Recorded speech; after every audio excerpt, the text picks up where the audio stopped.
ఆ, నైట్ మా ఇంటికి క్యారేజ్ తెచ్చింది శేషు కాదు మేడం, వేరే ఎవరో వచ్చారు. ఆ, మీ ఇంట్లో పని చేస్తున్నాను అని చెప్పారు. ఏంటి శేషు, రాత్రి లక్ష్మి నీకే కదా క్యారేజ్ ఇచ్చింది, నువ్వు తీసుకెళ్ళలేదా? నేనే తీసుకెళ్ళాను మేడం, కానీ దారి మధ్యలో ఎవరో నన్ను కొట్టుపాడేసి క్యారేజ్ తీసుకెళ్ళిపోయారు మేడం.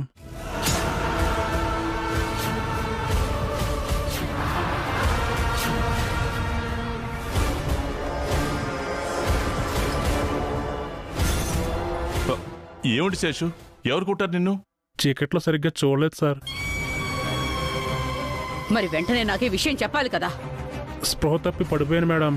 మిల్లుకొచ్చేసరికి చాలా రాత్రి అయింది మేడం. తలకు దెబ్బ తగిలింది, హాస్పిటల్కి వెళ్ళి తలకు కట్టుకట్టించుకుని ఇప్పుడే వస్తున్నాను మేడం. ఎవరో పక్కాగా ప్లాన్ చేసి ఈ పని చేశారు మేడం. వాళ్ళెవరో కనిపెట్టాలి.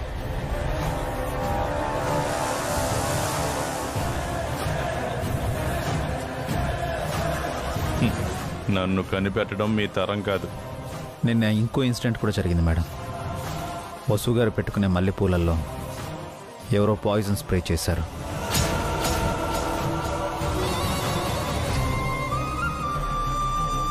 ఆ పూలమ్మిన వాడిని నేను పట్టుకోబోతే వాడు పారిపోయాడు. నాకు డౌట్ వచ్చి పూలను మార్చబట్టి వసు గారికి గండం తప్పింది. ఓ, ప్లాన్ ఫెయిల్ అయ్యి అలా తప్పించుకున్నావా వసు? మరి ఇప్పుడెలా తప్పించుకున్నావు? నైట్ కూడా అందరికీ వడ్డించి ఆఖరిన నేను తిందాం అనుకున్నాను. అదే నన్ను కాపాడింది మేడం. నువ్వు చాలా లక్కీ వసు, 2 సార్లు చావు నుంచి తప్పించుకున్నావు. అభిరామ్, వసు, మనస్ఫూర్తిగా నన్ను క్షమించండి. అయ్యో మేడం, నా వల్ల మీరు ఇబ్బంది పడ్డారు. ఇంత జరిగాక మన ఊరికే ఉండకూడదు. వెంటనే పోలీసులకు కంప్లైంట్ ఇద్దాం. ఎస్ఐని సిఐని ఇంటికి పిలిపిస్తాను, ఎంక్వైరీ చేయిస్తాను. వద్దు మేడం, ఇదంతా చూస్తుంటే ఎవరో తెలిసిన వాళ్ళ పని అయ్యి ఉంటుందనిపిస్తోంది. వాళ్ళ గురించి మనం ఎంక్వైరీ చేద్దాం. పోలీసులతో చెప్తే వాళ్ళు చూసుకుంటారు కదా అభిరామ్. పోలీసులు వస్తే అసలు నేరస్తులు జారుకుంటారు మేడం. మనమే ఎంక్వైరీ చేస్తే ఆ నేరస్తులకు అనుమానం రాదు. మళ్ళీ ఏదో అటెంప్ట్ చేసి దొరికిపోతారు. నా ముందే నా గురించి మాట్లాడుకుంటున్నారు. నేను అంత ఈజీగా దొరకను వసు. నా కారణంగా మీ ప్రాణాల మీదకొస్తోంది, అపార్థం చేసుకోకండి. మీకు వేరే కంపెనీలో మంచి జాబ్స్ ఇప్పిస్తాను. మన కంపెనీలో రిజైన్ చేయండి. అది ఆ పని చేయండి, పేడ విరగడవుతుంది. ఏంటి మేడం, ఎవరికో భయపడి మీకు దూరంగా వెళ్ళిపోమంటున్నారా? వాళ్ళెవరో గాని పిరికి పందలు మేడం. ఎదురుగా వచ్చి ధైర్యంగా ఎదుర్కోలేక ఇలా దొంగ దెబ్బ తీస్తున్నారు. ఇలాంటి దొంగ దెబ్బలే ప్రమాదం వసు. ఎదురొచ్చిన శత్రువులతో ఎలాగైనా యుద్ధం చేయొచ్చు. వెనక నుంచి వచ్చి దొంగ దెబ్బ తీసే శత్రువును ఏమీ చేయలేం. నా కారణంగా మీరు బలవ్వకూడదు. మేము ఉండగా మీకేం జరగదు మేడం. మేము మిమ్మల్ని కాపాడుకుంటాం. ఆ శత్రువు ఎవరైనా సరే మేము కనిపెడతాం. అంతవరకు మీరు కాస్త జాగ్రత్తగా ఉండండి. ఇది చెప్పడానికే వచ్చాం. చావు అంచుల దాకా వెళ్ళొచ్చు కూడా. మీ ధైర్యం ఏంట్రా? గుండె ధైర్యం ఉన్న వాళ్ళను పెరికి వాళ్ళు ఏమీ చేయలేరు మేడం. మీరు ధైర్యంగా ఉండండి. మీ క్షేమమే మా సంతోషం. వెళ్ళొస్తాం మేడం. వెళ్ళొస్తాం మేడం.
ఏంటండి ఆలోచిస్తున్నారు? మన మీద వరుసగా హత్య ప్రయత్నాలు చేస్తున్నది ఎవరు అనా? వాళ్ళు ఎవరో ఏంటో తెలియదు, వాళ్ళ టార్గెట్ ఏంటో తెలియదు. వాళ్ళు మన శత్రువులా లేక సుమిత్రాదేవి శత్రువులా అర్థం కావడం లేదు. వాళ్ళు ఎవరైనా సరే మనల్ని ఏమీ చేయలేరండి, సుమిత్రాదేవి గారిని కూడా. ఈరోజు రెండో ప్రమాదం తప్పింది. ఒకసారి మిమ్మల్ని నేను, ఇంకొకసారి నన్ను మీరు కాపాడుకున్నాం. త్వరగా ఆ శత్రువులు ఎవరో కనిపెట్టాలండి. ఈసారి వాళ్ళు మన ఫ్యామిలీ జోలికి కూడా వచ్చారు. తప్పకుండా కనిపెడదామండి. మీరు ఆ విషయాలేవీ ఆలోచించొద్దు, రెస్ట్ తీసుకోండి. నేను వెళ్ళి వంట పనులు చూసొస్తాను. సరేనండి. పాపం అందరూ పాయిజన్ ఫుడ్ తిని ఇబ్బంది పడ్డారు. మీ చేతి కమ్మనైన వంటని కడుపు నిండా వండి పెట్టండి.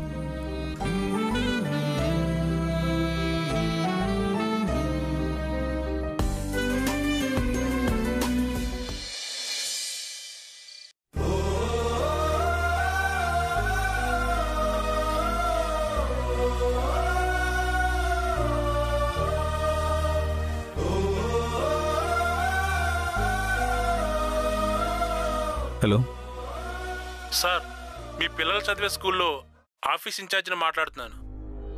చెప్పండి. మీరు మీ ముగ్గురు పిల్లల టర్మ్ ఫీజు ఇంకా పే చేయలేదు సార్. సారీ, త్వరలోనే పే చేస్తాను. మీకు డైలీ రిమైండ్స్ పంపిస్తున్నాను సార్, మీరు రెస్పాండ్ అవ్వట్లేదు. డ్యూ డేట్ కూడా దగ్గర పడింది సార్. డేట్ దాటితే ఎక్స్ట్రా మనీ కూడా పే చేయాల్సి వస్తుంది.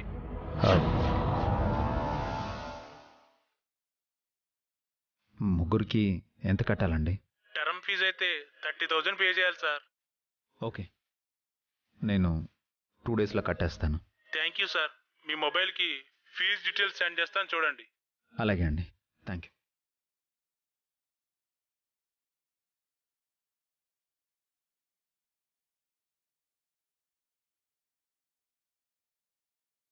ఏవండి, భోజనం చెదురుగాని రండి.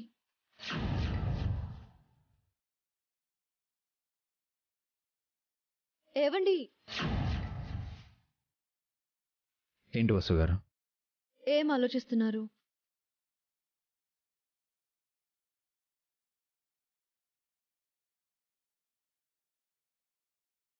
ఏం లేదండి. ఎందుకు పరధ్యానంగా ఉన్నారు? అదేం లేదు వసు గారు. ఏదో ఉందని మీ ఫేసే చెబుతోంది. అదేంటో చెప్పండి.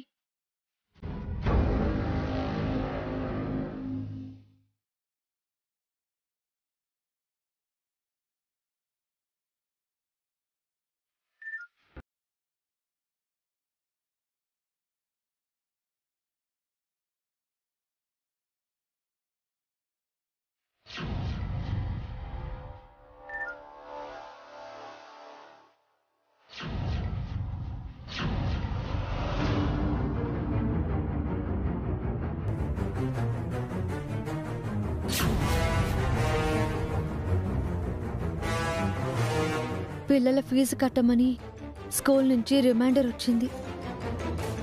30,000 కట్టాలంట. దాని గురించి ఆలోచిస్తున్నాను వసు గారు. ఇందాకే కాల్ కూడా చేశారు. రేపే లాస్ట్ డేట్ అంట.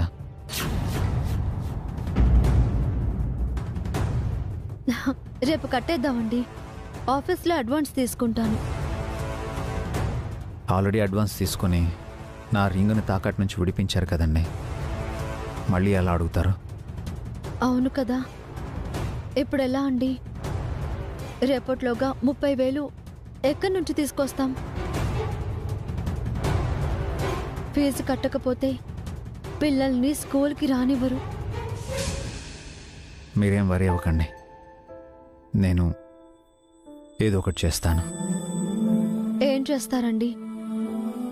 మీ రింగు తాకట్టు పెట్టి ఇంట్లో అందరికీ కొత్త బట్టలు తీసుకొచ్చారు. మళ్ళీ రింగు తాకట్టు పెట్టనని మీరు నాకు ప్రామిస్ చేశారు. 30,000 ఎలా తెస్తారు? ఏం చేద్దామండి? ఫ్రెండ్స్ని అడుగుతాను. శాలరీ వచ్చాక తిరిగి ఇచ్చేస్తానని చెప్తాను. డబ్బులు ఉన్నప్పుడే ఫ్రెండ్స్ కానీ లేనప్పుడు ఏ ఫ్రెండ్ ఆదుకుంటాడండి? అందరూ మనీ మైండెడ్గా ఉండరు కదా వసు గారు. మీరున్నట్టు మీ ఫ్రెండ్స్ లేరండి. అందరికీ మీరు ఉపయోగపడ్డారు తప్ప మీకెవ్వరూ సహాయం చేయలేరు. ఏదో ఒకటి చేస్తానులేండి వసు గారు. అభి, అన్నయ్య అన్నయ్య పదండి, లేట్ అయింది. భోంచేద్దాం. ఆగభి, నా పేరున హెల్త్ పాలసీ ఉంది అభి. రేపు వెళ్ళి డబ్బులు తీసుకొస్తాను. దేనికన్నయ్య? పిల్లల ఫీజు కట్టడానికి. మేమంతా విన్నాం అభి. పిల్లల చదువు ఆగకూడదు. మీ అన్నయ్య డబ్బులిస్తారు. అన్నయ్య డబ్బులు నేను తీసుకోలేను. నా డబ్బులు నీ డబ్బులు ఏంటి అభి? మన డబ్బు తీసుకో అభి.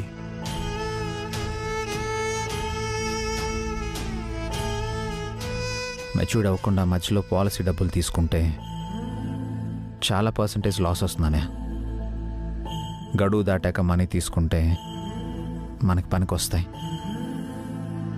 బాబు హాస్టల్లో ఉండి చదువుకుంటున్నాడు కదా, వాడి ఖర్చులకు కావాలి కదా. ముందు పిల్లల ఫీజు ముఖ్యం కదా అభి. పర్వాలేదక్క, మేమేదో ఒకలాగా అడ్జస్ట్ చేస్తాము. బావగారి పాలసీ డబ్బులు బాబుకే ఇవ్వనివ్వండి. మీరు శ్రావ్య పెళ్లి చేశారు. ఆ పెళ్లి కోసం మీరెంతో డబ్బులు ఖర్చు పెట్టారు, అప్పులు చేశారు. మా కోసం నువ్వు ఇంత చేస్తే మీకోసం ఈ చిన్న సాయం కూడా చేయకూడదా? మీరు మాతో ఉండడమే మీరు మాకు చేసే సాయం అన్నయ్య. అంతకు మించి మీ నుంచి మేము ఇంకేమీ ఆశించాం. మేం పరాయి వాళ్ళమా అభి? మా డబ్బు పనికిరాదా? అలా అని కాదక్క, మిమ్మల్ని చూసుకోవడం మా బాధ్యత. అందరం కలిసి ఉన్నప్పుడు ఖర్చులు కూడా అందరు కలిసి పంచుకోవాలి కదమ్మా. ఖర్చుల్ని మాకు వదిలేయండి అన్నయ్య. ఎలాగోలా పిల్లల ఫీజు కట్టేస్తాను. ఎందుకు ఇబ్బంది పడతావు అభి? నువ్వు మాకెంతో చేశావు. మమ్మల్ని రుణం తీర్చుకోనివ్వవా? రుణాలు తీర్చుకోవడం ఏంటక్క? మన మధ్య ఉన్నది రుణం కాదు, బంధం. ఇది ఆర్థిక బంధం కాకూడదు అని మా కోరిక. అవునన్నయ్య, అంతా నేను చూసుకుంటాను. నాకే ఇబ్బంది లేదు. నా వల్ల మీరు ఇబ్బంది పడకూడదు. పదండి, భోంచేద్దాం. రండి వసు గారు, పదండి పదండి.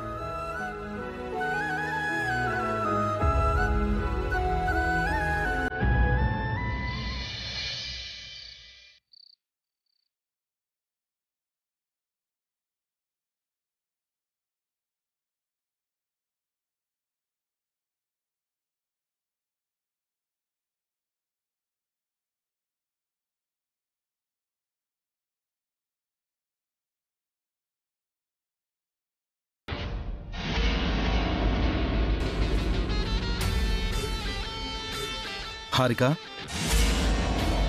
హారిక, ఏంటి ఇంత సీరియస్గా ఆలోచిస్తుంది?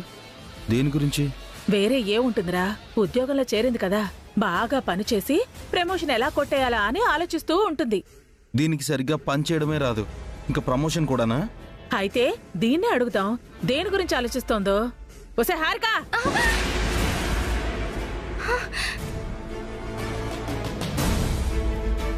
ఒసే తెంగర మాలోకం, మన లోకంలోకి రావే. అబ్బా, ఏంటంటే డిస్టర్బ్ చేస్తున్నారు? అంతలో ఏం ఆలోచిస్తున్నావే? మీ గురించే ఆంటీ. దీని గురించి ఆలోచించడానికి ఏముంది? చాలా ఉంది అఖిల్. అదంతా ఊహించుకుంటూ ఉంటే భయంగా ఉంది. భయం ఎందుకే? అసలు ఏం ఆలోచిస్తున్నావు నా గురించి? మిమ్మల్ని మామూలుగా చూడటమే కష్టం, అలాంటిది మిమ్మల్ని పిశాచి రూపంలో చూస్తే మేమేమైపోతామోనని భయపడుతున్నాను ఆంటీ. నేనెందుకు పిశాచి రూపంలో ఉంటానే? తీరని కోరికతో చనిపోతే పిశాచవుతారంట కదా. మీకేమో రెండో పెళ్లి చేసుకోవాలని చిరకాల కోరిక, అది ఇప్పుడు నిజమయ్యేలా లేదు. ఆ లోపు మీరు చనిపోయి ఉండిపోయారనుకోండి, అటు స్వర్గానికి వెళ్ళక ఇటు నరకానికి వెళ్ళక మధ్యలో ఇక్కడే పిశాచిలా ఉండిపోతారు. పిశాచిలా మిమ్మల్ని ఊహించుకోవడానికి ఏ హర్రర్ మూవీలో గోస్ట్ ని రిఫరెన్స్ గా తీసుకోవాలా అని ఆలోచిస్తున్నాను. దీని దెయ్యం రూపానికి ఏ సినిమా రిఫరెన్స్ ఉండదు. ఇది ఇండివిజువల్ దెయ్యం, సింగిల్ పీస్. ఈ భూతానికి ఏ పిశాచి పోటీ కూడా రాదు. ఏంట్రో వెటకారమా? లేదంటే మీరు ఖచ్చితంగా పిశాచే అవుతారు. ఇక్కడిక్కడే తిరుగుతారు. నోరు వైవే. మీరెప్పుడు బాగుపడతారా, ఎప్పుడు అమెరికాకు వెళతారా అని నేను మీ సంతోషం గురించి ఆలోచిస్తుంటే మీరేమో నాకు రెండో పెళ్లి కాదని, నేను చచ్చి దెయ్యాన్ని అవుతానని ఎగతాళి చేస్తున్నారు. ఫీల్ ఓకే, సరదాగా జోక్ చేసాం, పోటీగా తీసుకో. ముందు మీ బతుకులు జోక్ అవ్వకుండా చూసుకోండ్రా. ఆ ఇంట్లో వాటా కోసం, అది అమ్మితే ఆ డబ్బుల వాటా కోసం మీరు నేను మళ్ళీ ఈ ఇంటికొచ్చాం. వచ్చిన సంగతి మర్చిపోయి పండగలు పార్టీలు చేసుకుంటున్నాము. మీరిలాగే ఉంటే ఆ అభిగాడి ఎప్పటికీ మీ వాటా మీకు పంచడు. జైల్లో ఖైదీల్లాగా శాశ్వతంగా మనం ఈ ఇంట్లో మగ్గిపోవాలి. అప్పుడు నేనొక్కదానే కాదు, మనం ముగ్గురం చచ్చి దెయ్యాలయ్యి ఈ ఇంట్లోనే తిరగాల్సి వస్తుంది. అఖిల్, ఆంటీ చెప్పింది నిజం. మనం ఈ ఇంటికొచ్చిన అసలు రీజన్ ని మర్చిపోయాం. త్వరగా అభి బావగారిని వాటా అడుగు, మనం వెళ్ళిపోదాం. అందరం కలిసి ఉండాలనే కదే అభి అనే మనల్ని ఇక్కడికి తీసుకొచ్చాడు. అంటే ఈ మందతో కలిసి ఉండాలని నీ కోరికగా ఉందట్రా? నీకు అమెరికా వెళ్ళాలని లేదా? చూస్తుంటే అలాగే ఉంది. ఈ మధ్య అఖిల్ చాలా మారిపోయాడు.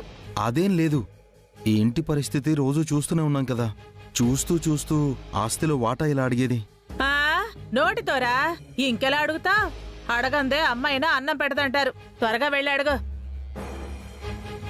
వీలైనంత త్వరగా మనం ఈ ఇంట్లో నుంచి బయటపడదాం అఖిల్. ప్లీజ్ మీ అన్నయ్యని వాటా అడుగు. ట్రై చేస్తాను.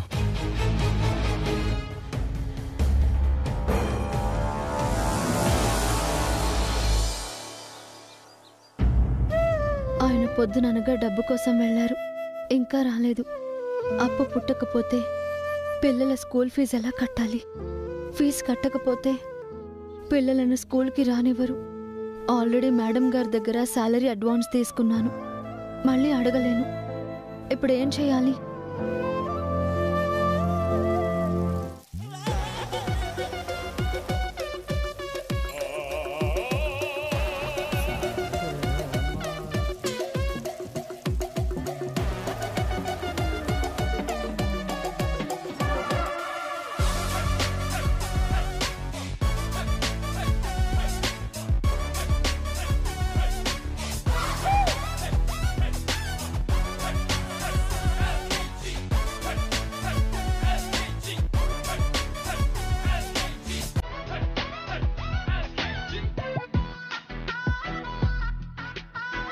ఆంటీ, మీరు కిచెన్లో, ఇది కళ నిజమా? ఏంటే దారి తప్పి కిచెన్లోకి వచ్చావా? ఏం చేస్తున్నావు?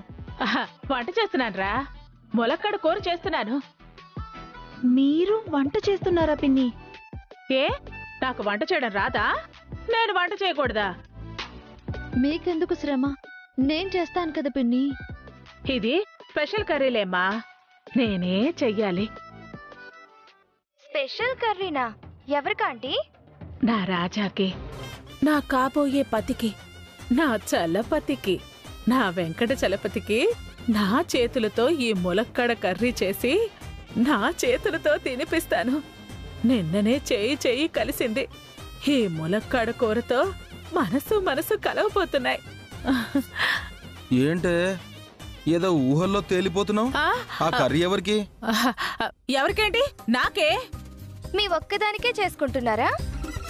నాకు, నా రాజాకి. అవును. ఏ, అంత కర్రీ నువ్వు ఒక్కదానివే తింటావా? నేనొక్కదాన్నే తింటాను, ఇంకెవరికైనా ఇస్తాను. నీకెందుకురా?